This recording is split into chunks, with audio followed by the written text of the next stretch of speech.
नमस्कार। बचपन से ही ना हम सबने दुनिया की सबसे मशहूर रेस की कहानी जरूर सुनी है, कछुए और खरगोश की दौड़।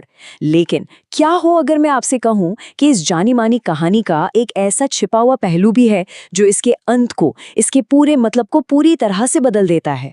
आज के इस विश्लेषण में हम इसी क्लासिक कहानी की एक बिल्कुल नई सोच को डिकोड करने वाले हैं। अब सबसे पहला और दिलचस्प सवाल यही उठता है, क्या कहानी वाकई वहीं खत्म हो गई थी?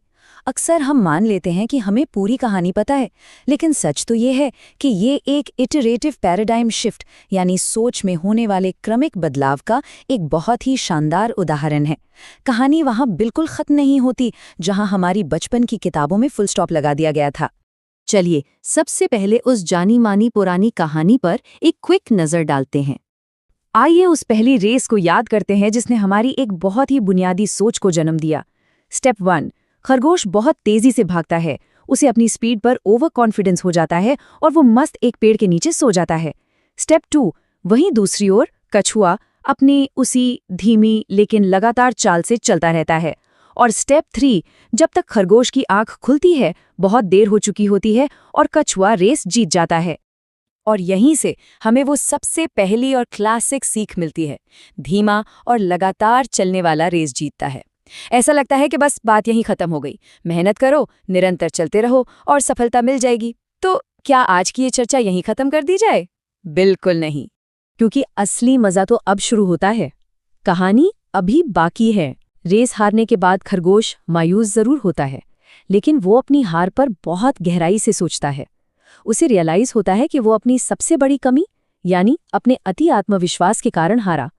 उसे समझ आ जाता है कि रुकना तो मंजिल पर पहुंचकर ही चाहिए था। और यहीं से शुरू होता है हमारा दूसरा फेज, खरगोश की वापसी। अपनी गलती सुधारने के लिए खरगोश अगले ही दिन कछुए को एक नए रीमैच के लिए चैलेंज कर डालता है। अब देखिए इस बार कहानी कैसे पलटती है। पहली रेस जीतकर कॉन्फिडेंस से भरा कछुआ तुरंत चैलेंज एक्सेप्ट कर लेता है। दूसरा, रेस शुरू होती है और इस बार खरगोश बिना रुके फुल स्पीड में अपनी पूरी ताकत से दौड़ता है। और तीसरा नतीजा, खरगोश कछुए को एक बहुत बहुत बड़े मार्जिन से हरा देता है। तो यहाँ पॉइंट क्या है? जरा इन दोनों के बीच की तुलना देखिए। एक तरफ है धीमा और लगातार और दूसरी तरफ है तेज और लगातार। देखिए, धीमा और लगातार होना अच्छी बात है, लेकिन अगर कोई तेज होने के साथ साथ अपनी निरंतरता भी बनाए रखे तो बॉस जीत हमेशा उसी की होगी। ये एक अपग्रेडेड लेसन है कि तेज और लगातार हमेशा धीमे और लगातार को पछाड़ देगा। अब खरगोश जीत गया और कछुआ हार गया, मामला 1-1 से बराबर। लेकिन मैंने कहा था ना, कहानी अभी भी बाकी है। इस बार हारने के बाद कछुआ बहुत सीरियसली सोच विचार करता है। उसे ये कड़वी सच्चाई समझ आ जाती है कि इन मौजूदा नियमों और इसी रास्ते पर तो वो खरगोश को कभी नहीं हरा पाएगा। तो अब सामने आती है कछुए की नई रणनीति। कछुआ एक बहुत ही बोल्ड मूव चलता है। वो खरगोश को एक तीसरी रेस के लिए चैलेंज करता है, लेकिन इस बार एक शर्त के साथ। रास्ता वो खुद चुनेगा। यहाँ हमें एक बहुत ही शानदार कॉन्सेप्ट देखने को मिलता है, जिसे कहते हैं अपनी ताकत के अनुसार खेलना। इसका सीधा सा मतलब है अपनी खूबियों को पहचानना और अपने वातावरण या सिचुएशन को उसके हिसाब से बदल लेना। कछुए की ये रणनीति वाकई लाजवाब थी, क्योंकि उसने इस नए रास्ते के ठीक बीच में एक तेज बहती हुई नदी को शामिल कर लिया था। अब जरा इस तीसरी रेस को इमेजिन कीजिए। खरगोश हमेशा की तरह गोली की स्पीड से भागता है, लेकिन नदी के पास आकर उसे जबरदस्ती ब्रेक लगाने पड़ते हैं। जाहिर है खरगोश को तैरना तो आता नहीं। कुछ देर बाद कछुआ अपनी धीरी चाल से वहां पहुंचता है, बड़ी आसानी से नदी में उतरता है, मजे से पार करता है और अपने टारगेट तक पहुंचकर रेस जीत जाता है। कछुए ने एक ही झटके में उस नदी का इस्तेमाल करके खरगोश की स्पीड को पूरी तरह से बेअसर कर दिया। और यहीं से हमें मिलती है तीसरी यानी एक बहुत ही बड़ी सीख। अपनी ताकत को पहचानो और उसके मुताबिक काम करो। ये एक बहुत बड़ा पैराडाइम शिफ्ट है।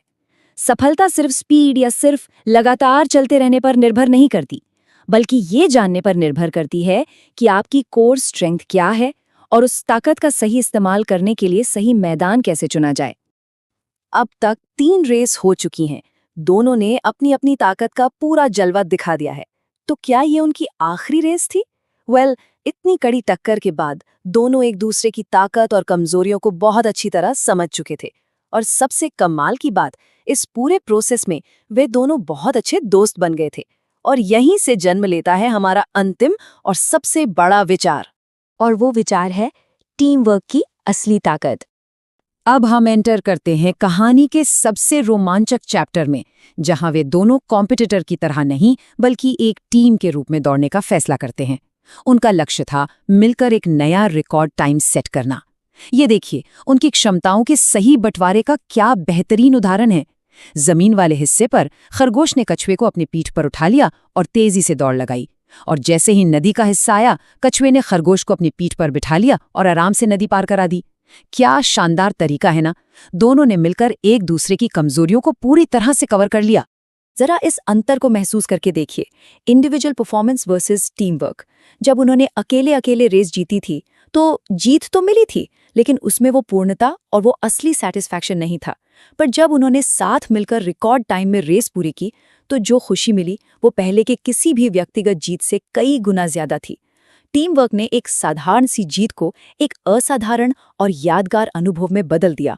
तो अगर हमें लगातार सफल होना है तो उसके कुछ अचूक मूल मंत्र हैं। पहला, अपनी व्यक्तिगत क्षमताओं को गहराई से समझना। दूसरा, अपने साथियों की ताकत को पहचानना और उसकी रिस्पेक्ट करना। और तीसरा, सबसे जरूरी पहलू, सिचुएशन के हिसाब से पूरी टीम की कंबाइंड पावर को ढालना।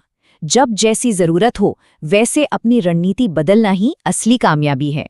और ये सारी बातें इस एक प्रभावशाली विचार में बिल्कुल सटीक बैठती हैं। आप व्यक्तिगत रूप से चाहे कितने भी टैलेंटेड क्यों ना हो, अकेले दम पर हर मैच नहीं जीत सकते। अपनी इंडिविजुअल ब्रिलियंस से आप 1 या 2 मुकाबले जरूर जीत लेंगे, लेकिन अगर लगातार आगे बढ़ना है और बड़ी चैंपियनशिप जीतनी है तो आपको अपनी टीम के साथ मिलकर ही काम करना होगा। इस पूरी जर्नी को देखने के बाद मैं आपको एक सवाल के साथ छोड़ना चाहता हूं जो आपको सोचने पर मजबूर कर देगा। जरा अपनी जिंदगी, अपने वर्क प्लेस या अपने बिजनेस में देखिए, आपकी टीम का कछुआ और खरगोश कौन है? क्या हर कोई अपनी असली ताकत के अनुसार सही जगह पर काम कर रहा है? इस विचार पर जरूर गौर कीजिएगा। अगर हर कोई अपनी क्षमता के अनुसार टीम में अपना बेस्ट योगदान दे तो दुनिया का कोई भी लक्ष्य हासिल किया जा सकता है। आज के इस विश्लेषण में बस इतना ही। उम्मीद है ये नई सोच आपको जरूर प्रेरित करेगी।